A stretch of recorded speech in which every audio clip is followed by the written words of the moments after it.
Hello, and welcome to the Handy Capable Black Woman podcast. I am a woman, I am of color, and I am handy capable, but most importantly, I am human. I'm going to continue talking about hair issues, natural hair issues, mental health, and how people don't know how to treat people like human beings, like they have a heart that's still beating and everything. So, because yeah, where a lot of humanity is missing that.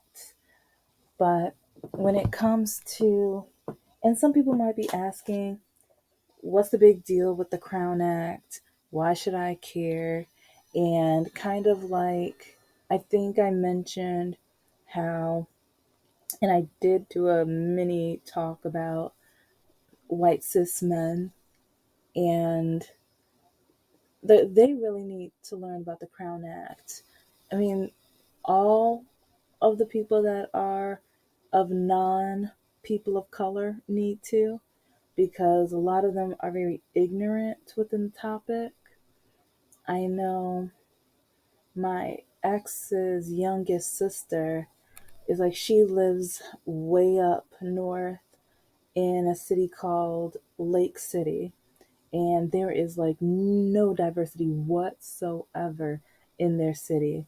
And I've talked about his mom before and how she said the only reason I made it into college was because I was black, while all of her children either dropped out, quit, or yeah, but then yeah, none of us quit, so, or none of the girls in my family, but that's a different story. So I just thought it was funny because you have the nerve to say the only reason, but it's like all of your kids dropped out. Are you mad? Are you jealous? It's like, so, and I bring that up because in future episodes I'm going to be talking about just, I know a lot of people who are non-political, apolitical, they talk about, oh, you guys just want to divide, you guys just want, no. It's like, I'm a Democrat because I feel like all human beings deserve respect, as long as they're not hurting anybody, as long as they're not hating anybody or putting anyone in danger. Everyone deserves respect.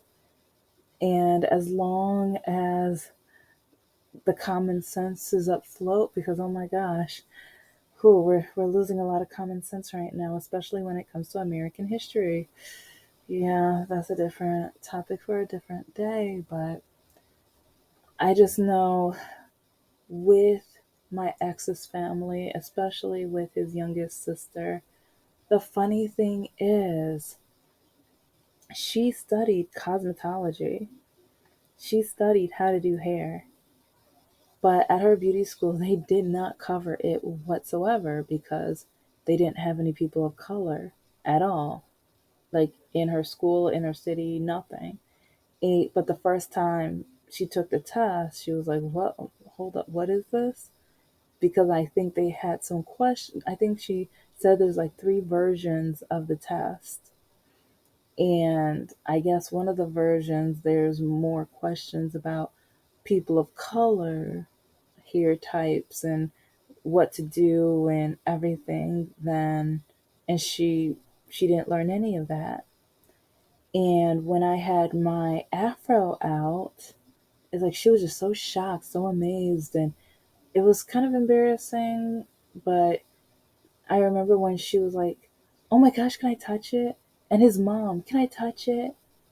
Okay, well, first he said the only reason I made it to college was because I'm black. When you watch TV and then you just so happen to see an African American do a crime, you look at me and say, "Oh, at least you're not one of them."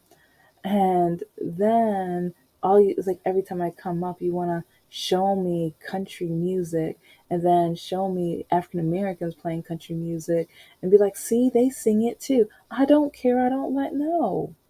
I have a right to not like the music. I don't like, the only country singer I will bother listening to is Dolly Parton. It's like I like her, the tone of her voice and everything, and I like especially with how she volunteers and donates and cares about children and reading and everything like that. Hey, okay, I can hang with her. She's cool. But she's just about the only one within the country music industry. I don't care if they're black, white. It's that's not my genre. And yeah, I'm running on a lot of tangents, but it all comes together because it's every time I went up there, every time I talked to her, she just showed how ignorant and stereotypical and racist. And then the youngest sister, like when she was like, "Oh, well, you guys all have short hair," and she said some other racist comments about African American hair. So I went and took one of my ringlets and I pulled it down. Oh my gosh, her face froze and her mouth opened. And it opened so much that my ex had to tell her to close her mouth. She was so shocked that, oh, it's not short. And I was like, it's called shrinkage. It's called our hair, our Afrocentric hair. A lot of our hair, the curls are so tight, it shrinks. And it makes it look like our hair is a lot shorter than it is. And she was just like, yeah, she was kind of speechless or whatever, but it was just kind of like, you went to beauty school. You went to beauty school and you have no idea, you know nothing about my hair. And she even admitted because my ex's oldest daughter was like, oh my gosh, it's like, because his youngest sister did her hair, or each summer she does her hair in deep conditions because the oldest daughter likes to dye her hair, bleach and dye her hair and everything. So um, they just finished, or she just finished with her hair, and she brought it back to the house, and that's when she touches my ringlets, and she's shocked about the length and everything. But then the oldest daughter is like, oh, it's like you can do her hair. Oh my gosh, that'd be so cool. I want to see what you can do with it. And I looked right at her because I'm like, you can't, you would have no idea what to do with my hair, and I would not trust you with my hair because it's like, since you only know how to do Caucasian hair, my hair would probably fall out if you even tried. And she knew, like, and she knew it was true because, like, I didn't say anything. I just looked at her, and she was like, and she honestly just said, "Oh, I don't know. I have no idea what I would do with her hair." It's like, um, I'm sure maybe if we go online, she can point at some stuff, but I'm not sure. I don't know, and I'm just looking at her like, oh yeah, yeah, you've never touching my hair was probably the first time that you've touched someone or a person of color's hair, an African American person's hair. It's so one thing I know is like beauty schools that even if you don't have African Americans within the demographic of the cities, the schools, the area, and everything, places are diversifying more. I know Republicans hate that, in my opinion. Republicans absolutely hate that. Oh, and I have evidence, and I will be showing that very soon. Or it might be closer to the holidays and everything because, yeah, I've got some interesting material to cover. But for right now, the Crown Act. But beauty schools need to show and like have people come in and like show how we take care of our hair and the differences with our hair and why we need the deep conditioner like more, and why we have to be much careful or much more careful with heat and heat damage than the other hair types out there. And then even the hair types, because if I said I have hair type 3B or 3C to 4. I think I have like 4B. I think that's my range. But yeah, I have curls from like all of those. And even in the back of my head, it's like a 2B, something like that, which to me is like crazy. But yeah. most people, it's like you might be going online right now looking that up, like what is this? It's like what kind of code or what kind of riddle or whatever is this? And it's like, but a lot of African American women, especially African American women who have gone natural, know what this means and they know the lingo and everything. And a lot of us know what, like when we talk about coconut oil and like just biotin and just there's so many different types of oils, but argan oil and just there's just or well, canola oil is really good too, especially if you're able to put um, certain herbs and things, like because I try to, it's like I buy oils but then I also like make oils as well. But that could be a different story for a different day though, because I've been trying to get my hair to grow and blossom and everything so that I can start wearing it out. But I just remember being at that house and how uncomfortable it was being surrounded by ignorance, and I'm trying to talk to them or tell them, and but even though she knew she had no idea about my hair, she just kept acting like she did anyway, and I didn't know if she was trying to impress her family or what. But it's like we all knew they that the probability of her ever doing a person of color's hair is pretty low. And so at her school, they probably didn't teach it because in the area she lives in, yeah, majority of them will never have to worry about that. And I say worry because most of them will probably don't want to. Honestly, they probably don't want to.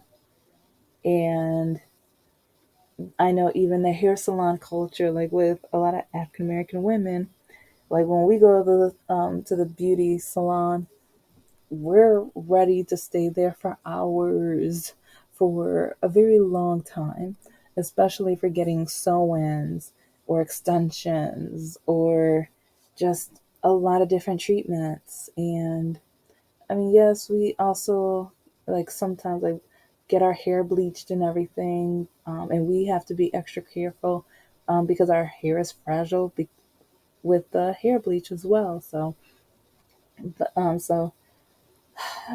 just the culture is very different because with a lot of Caucasian women, I mean, they go in for a couple hours, but it's not nearly as long because a lot of them, their extensions are either clipped in or and everything, but they don't really have the sew-in procedures and the braids and things like we do. And I know like there are some Caucasian women who are trying to braid their hair and everything, and I have mixed feelings on it because I'm like, okay, you're embracing the culture. Okay, great. But can America embrace us as an entity that's allowed to embrace our own culture, embrace our own beauty standards and everything? It's like, it's frustrating when we see people outside of our culture who they don't even know the history of locks, of braids, and like even the treatment of like afros and the oils and the things that we need in order to keep our hair healthy. But then we have non people of color going out and doing it, and all of a sudden they're praised for it, and they're looked at. Oh my gosh, it's so fashionable. That's so cute. But then when we do it, I remember when Zendaya was wearing locks at one of the award shows, and one of the people there, oh my gosh, like he had such a jerk comment because he was like, "Oh, she looks like she's smoking 420 or something like that." It was something to do with 420, and I'm so proud of her. She cut him verbally so well because, again, if you're ignorant and you're just gonna base this off a stereotype, be quiet, stop, hush.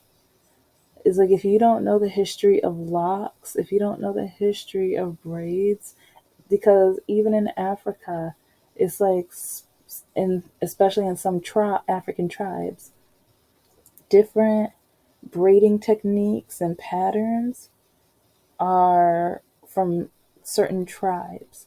That is a tribal, like, cultural thing. And even the length of either dreads or braids or hair means if you're single, if you're married, if you're a leader within the community, if you get banned and things like that. So it's just, or even if you just became a father, there's so many reasons. And so when people try to judge us because of our hair, and at the same time, they don't realize trying to put European beauty standards on a culture whose hair type is like the total opposite is is wrong. It's awful. Especially, it's like you're forcing us, so then you're basically trying to change, you're forcing us to change our hair pattern. You're forcing us to try to look like you, and we don't look like you. It's like we're human and we have darker skin, we have curlier hair, and it's like in order for us to be more, to look more like you, we would have to put heat on our fragile hair. Because again, African American hair is the most fragile than any other ethnicity. And that is one reason why it's like for some women their hair is short or shorter, because of the heat and the heat damage and the fragility.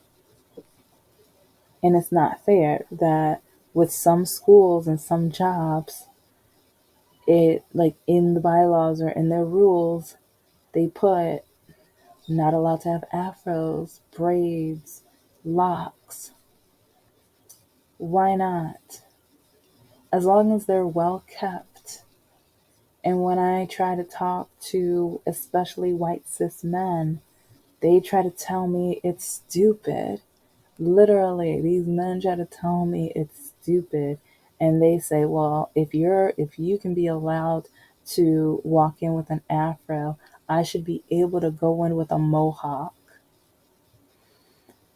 Oh, unless, I mean, if you're balding on both sides of your head, yes, because that would be natural. That would be natural. But the Crown Act celebrates and praises, like, those women who want to be able to go to work and school with their natural hair texture, and not hair texture that they have to change and alter in order to look like another demographic, another ethnicity. No. It's like we shouldn't have to be forced to look like another ethnicity. That's not fair. We're African Americans. It's like if you look at our history and our real history, you would know our ancestors came from Africa, and then we were forced to be, or our ancestors were forced to be slaves. And then, when freed, which they try to lie and try to make us, or try to make my ancestors enslaved even after they were freed. Yeah, Juneteenth. Um, then you have the drowned cities, the burned towns, and then you have, well, if you heard the song Strange Fruit, listen to that song. A lot of that happened. And then you have desegregation. Well, first segregation to desegregation and redlining and so on and so forth.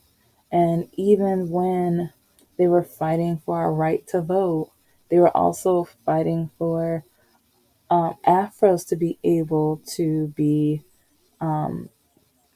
or they were trying to make sure Afros were not going to be excluded to be able to go to work.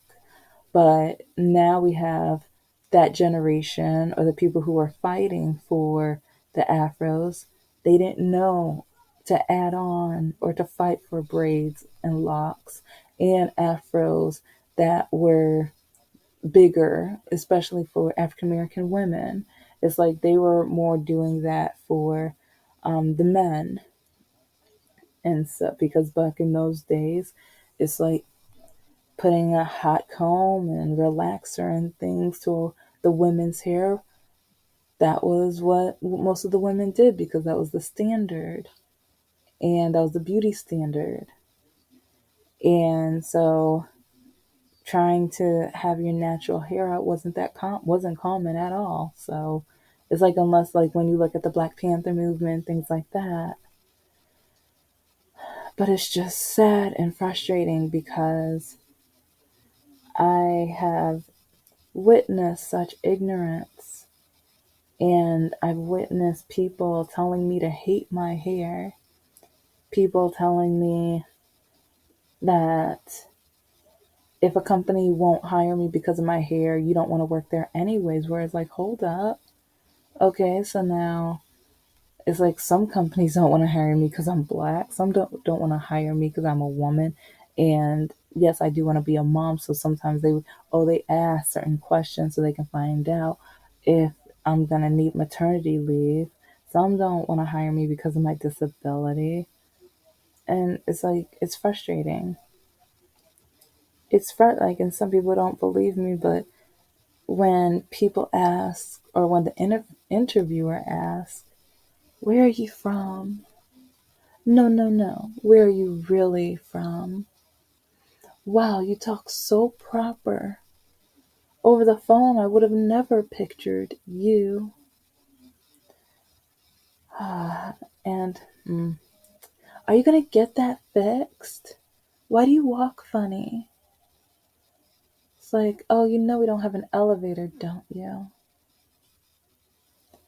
And the list goes on. But at the same time, I have to realize that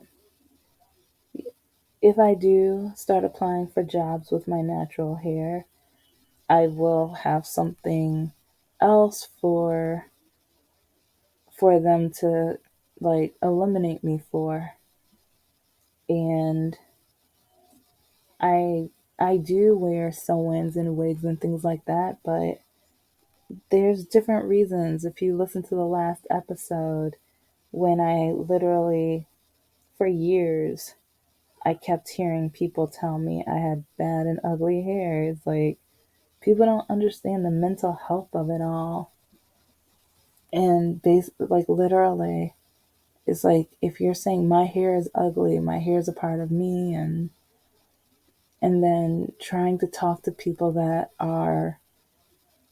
don't look like myself and trying to teach them about my hair, but then they're telling me it's a stupid law and it's dumb, whatever. Or people who went to beauty school, but then they're still ignorant on my hair or my type of hair. They, even though they went to beauty school, they wouldn't be able to do my hair.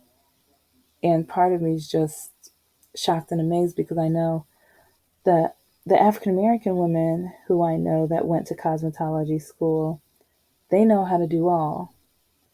And I know one of my African American friends who does hair for weddings and things. She's had clients who are, well, black and white, Asian, Hispanic, and they all adore her because she knows how to deal with all hair. She knows how, especially since Asian American hair is like very thick and it's really hard to curl. She knows of different ideas and ways to still make it flourish and beautiful and for that bride to be as beautiful as possible. And I just wish more beauticians were taught how, like, and they won't have to do our hair because I was like, I wouldn't want someone's hands in my hair that despises me that does not like me or that does not want to do my hair. Because if she does not want to do my hair, I'm probably going to be walking out looking wild and like probably as ugly as she thinks I am. No, At the same time, she should still learn about my hair, so at least she's not walking around ignorant. And at least when she hears about the Crown Act, she can understand the purpose, and she can understand why African Americans need this law, and why, like, with the court case in Alabama when it went to the Supreme Court, and the woman who has locks lost her case, why it showed how America is so behind, and how we as African Americans, we need help just to show and just to be our natural self. Our hair comes out in Afrocentric form. We should be allowed to show our natural form. But in the next episode, I'm going to talk about more of the mental health of it. But make sure you don't stay ignorant on other cultures and things like, because I tried, like, when I started, like, meeting more people of Muslim descent, it's like I started learning more about the hijabs and the beauty of the hijabs, and like how they like tie it, and like the in the proper forms and everything like that. So, and then the different varieties, because I thought they were all called hijabs, and then I found out, oh, no, no, okay, I got it, okay. But I also want to make sure all of you guys know, always be the student. Always embrace learning. Always embrace others and their differences. Because if we can come together and understand each other and, well, learn real history and not take history personally, because that's one thing that's really getting me lately. It's like they're so scared to make white children cry when it was their ancestors. So it's like our ancestors went through that pain, and some of their ancestors owned our ancestors. But if they can understand that, they can make sure that we don't repeat the past. But if you don't teach history right, that's how you might end up repeating it. And to me, that's absolutely dreadful, scary, and I refuse for that to happen. So I'm going to continue my part and continue telling my story and telling current events and different things, writing my books and stories to have African American representation, people of color representation, disability representation, and women representation, because we need that.